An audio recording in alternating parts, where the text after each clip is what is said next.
After they cut the body, they will throw all the meat into this river. Good morning and Tashi Delik from Lhasa. Hope you are having an amazing day.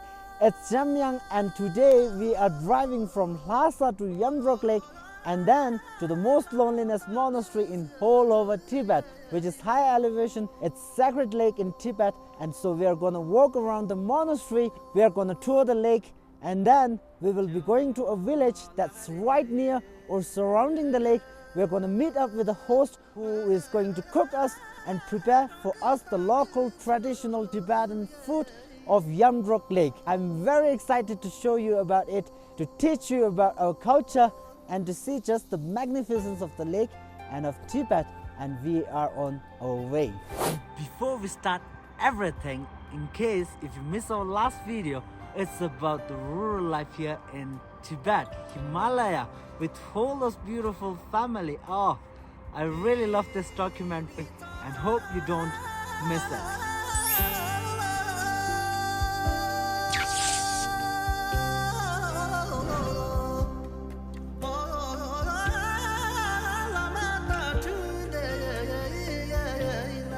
And the scenery even within Lhasa and surrounding Lhasa is breathtaking, but I'm really excited to get out of the city into the countryside of Tibet. I mean, the views, the mountains. I know we are gonna do a lot of switchbacks weaving around the mountain passes. It's gonna be gorgeous. The weather is a little bit cloudy today. Hopefully it will clear up. So this is the first viewpoint to overlook the Brahmaputra River, which is one of the most important river. It is massive and it kind of just filled the entire plan.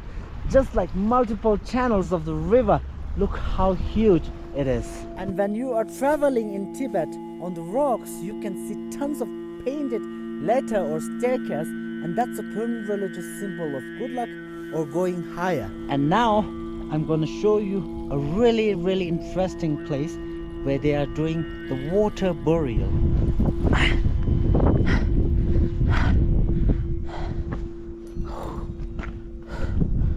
That's pretty steepy.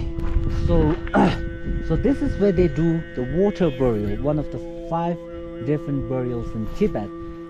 So first we have the sky burial as most common burial in Tibet.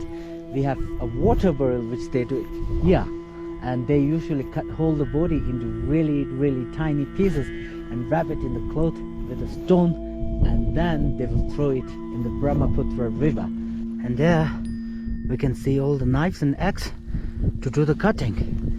And after they cut the body, they will throw all the meat into this river, the Brahmaputra River. And I guess this is the place where they burn the bones.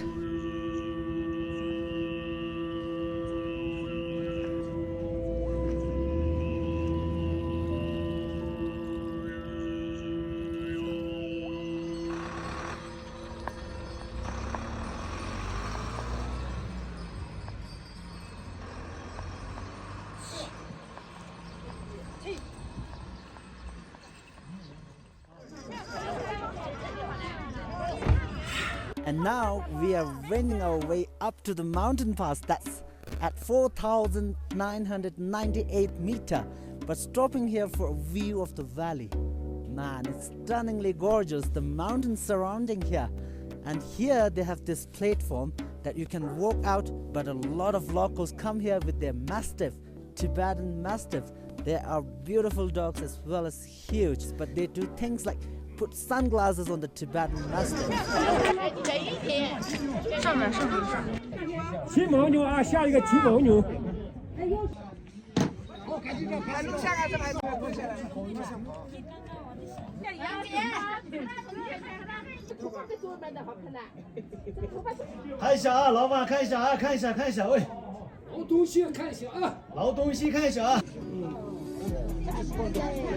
And here is the final viewpoint, the monuments and the overlooking the entire river valley and villages below.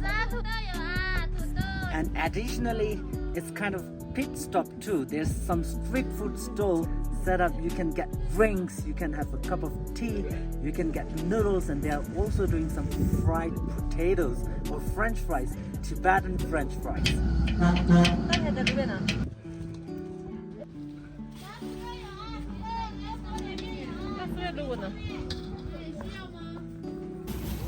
Potato chips? I think that's like a Tibetan herb or something. And then she kind of like mixes them around in the plastic bag. They smell so good. Nothing sounds better at this elevation. And I'm also ordering some noodles that's just full of seasoning.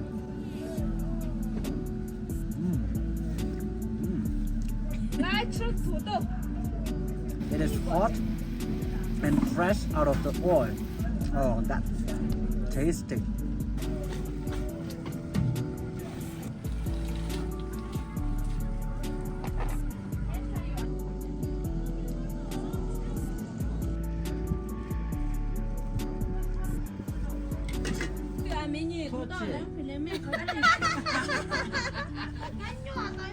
Okay, so it's a yak bone. There's a noodle.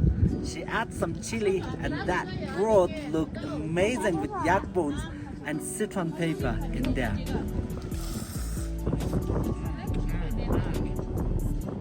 It's so delicious. I think it's because of the elevation, because it's hot.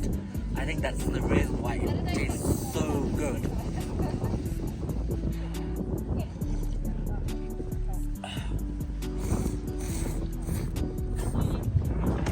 We are back on the road, and now we are on our way.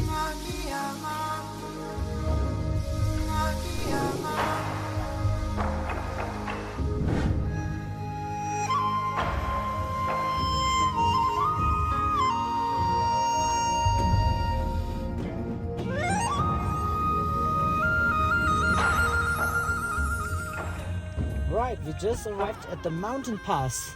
And now it started to snow, and you know, we came all the way just to show you this beautiful lake. Wow, look at the view of Yamdrok Lake.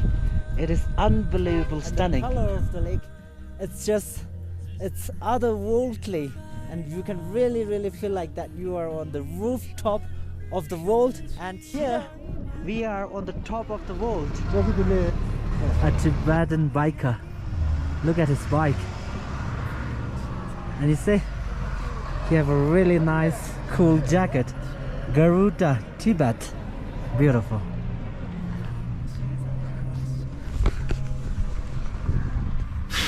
Yay!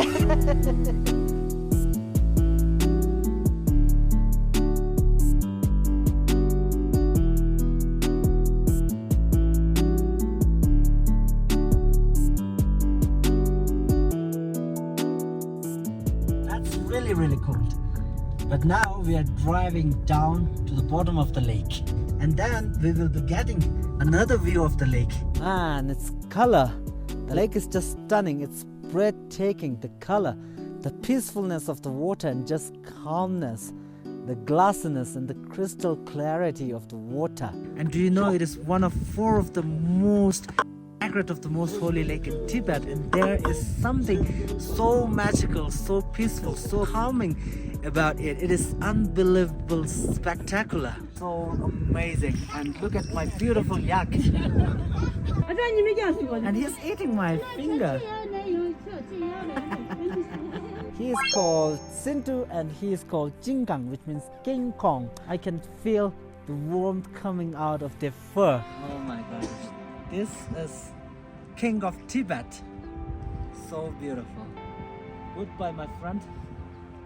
Goodbye, my friend. Goodbye. Okay, that was spectacular. Now we're gonna move.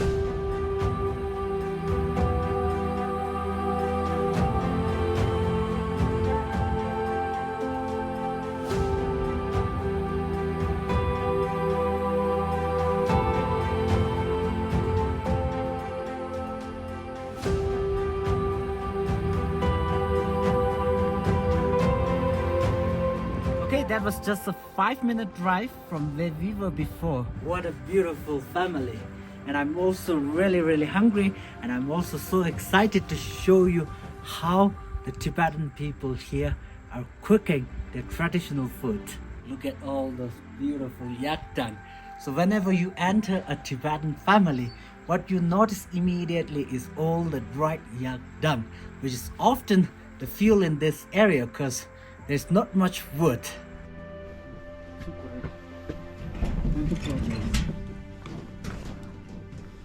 Oh, 감사. 감사. And today they are going to show us how they are going to cook a beautiful Tibetan traditional food. Wow. So this is the living room, and step up here and it's like a whole another world. A little courtyard, family courtyard, living area. It's so beautiful. The Tibetan style and design, it's just gorgeous. And this is the indoor living room, the coziness of this Tibetan houses and home, and it's all like a sheep wool, yak wool blankets, and the pillow with the huge Tibetan cabinets, the color, the design. The life of the modern Tibetan village is so rich. These are some of the best like sitting sections anywhere ever. That's the sweet tea, the yak milk sweet tea. I would say deep milk sweet tea. Isn't this place amazing? You can enjoy all the view here. The Yamdrok Lake, the turquoise lake. See, the color of the lake is amazing. So if you can travel with me in Tibet, I will definitely bring you here into this village to experience the local Tibetan life here and to experience the local Tibetan traditional food. She takes some of the yak butter, puts it into, and now she uses a blender before they kind of like churned it with tea, with hot water, with salt. I love it.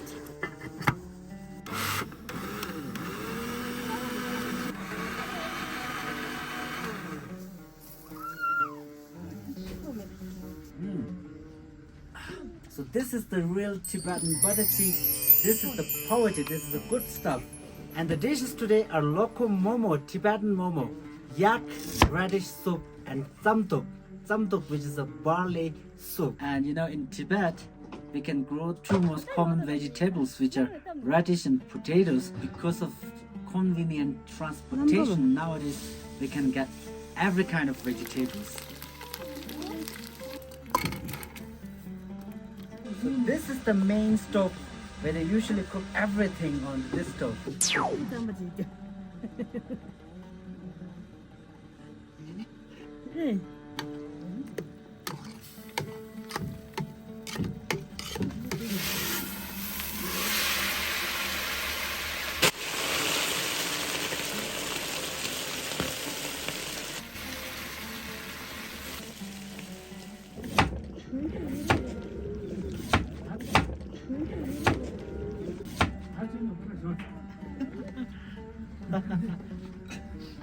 More gas are coming. So she's giving me a quick taste. It's wonderful. It's a little bit sticky. And we have a potato, yak meat, and roasted barley.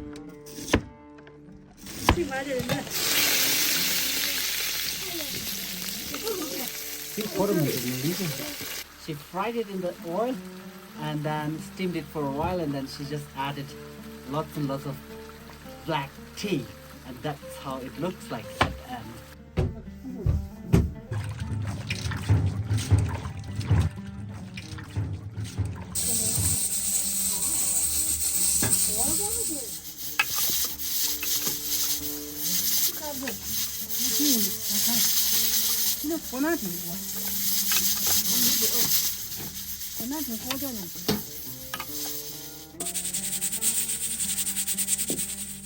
Now it's snowing. Let's go inside the house. Now I think all the food is ready. It's being dished out. But we are having some butter tea before we get started. That is the power tea. That is the power tea. That is the tea. You can just feel immediately your lips closing, the saltiness. That's what you need at this elevation. So This is the ultimate warm heart warming food. It's the tsampa, the roasted barley. It is kind of like a porridge, but the little dumpling noodles in there. I have lots and lots of potato, yak meat, and this roasted barley.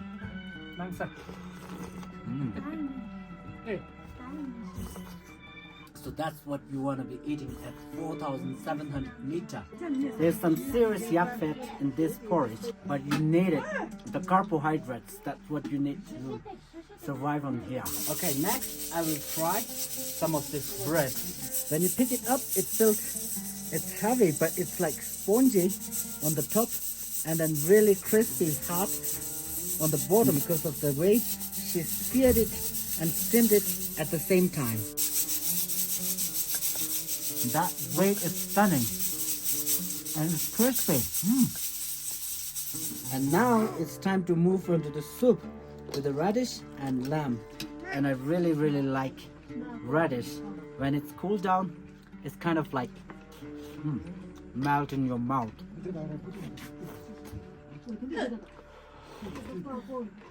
That lamb is really tender because she pressure cooked it and cooked it for a long time. All the food is really simple, but this is local food. This is a Tibetan food, regionally Tibetan food from this region of the lake. And it's simple, but it's hearty. It's definitely cooked with a love. This is a good food.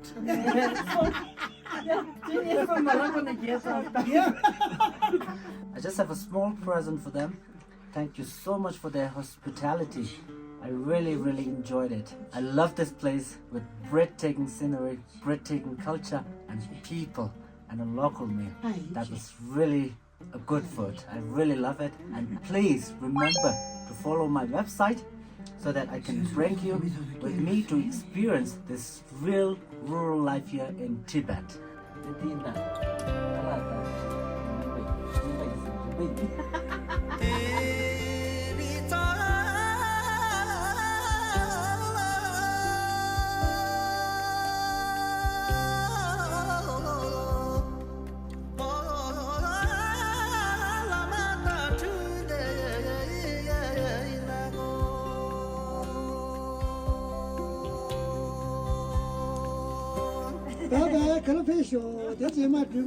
Okay, so from here we are driving again paralleling the lake, and now we are on our way to the most loneliness monastery in all over Tibet, and I really can't wait to show you guys how beautiful this monastery is.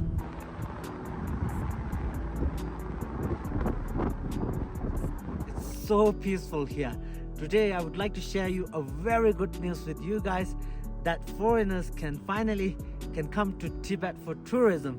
For the past 3 years, inbound tourism in Tibet has been a standstill, but now everything is finally back to normal. If you're planning to travel to Tibet this year, please feel free to contact us and we will definitely help you out with all documents to travel to Tibet for free charge. And for foreigners who are visiting China, you need to provide passport plus tourist visa to apply for all needed documents. If you plan to travel to Tibet, please contact us, and please remember, I'm the one who can show you the original Tibet with lots of local experience while you travel in Tibet.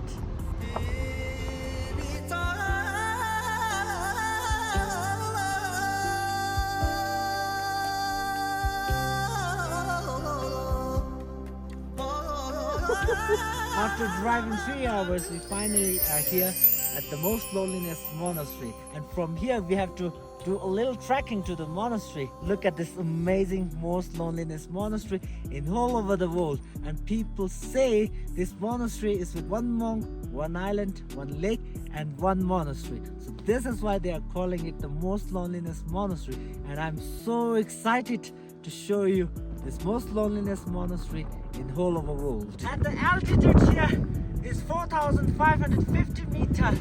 This monastery is 700 years old. It was founded in 14th century. The most loneliness monastery. It's so windy. I thought it's a little trekking, but actually it's quite a lot to go up to there. This is otherworldly. Look at this monastery. This is unbelievable. This is another world. It is so beautiful inside, but sadly we couldn't film inside. I'm so sorry for that, but please don't worry. I really want you guys to come here and explore this most stunning loneliness monastery in the world next time with me. And please remember that we can organize the most amazing spectacular cultural activities trip in Tibet. And if you want to see real Tibet, please contact us. I'll have some links in the description box that you can check out, and be sure to watch all my videos about Tibet. And I'm gonna say goodbye for right here. I wanna say thank you so much for watching. Please remember to give this video a thumbs up if you enjoyed it, and leave a message and leave a comment below. I'd love to hear from you. And if you are not already subscribed, click subscribe now, and also click little bell icon so that you get notified of the next video that I publish. Goodbye from the most loneliness monastery, and see you on my next video.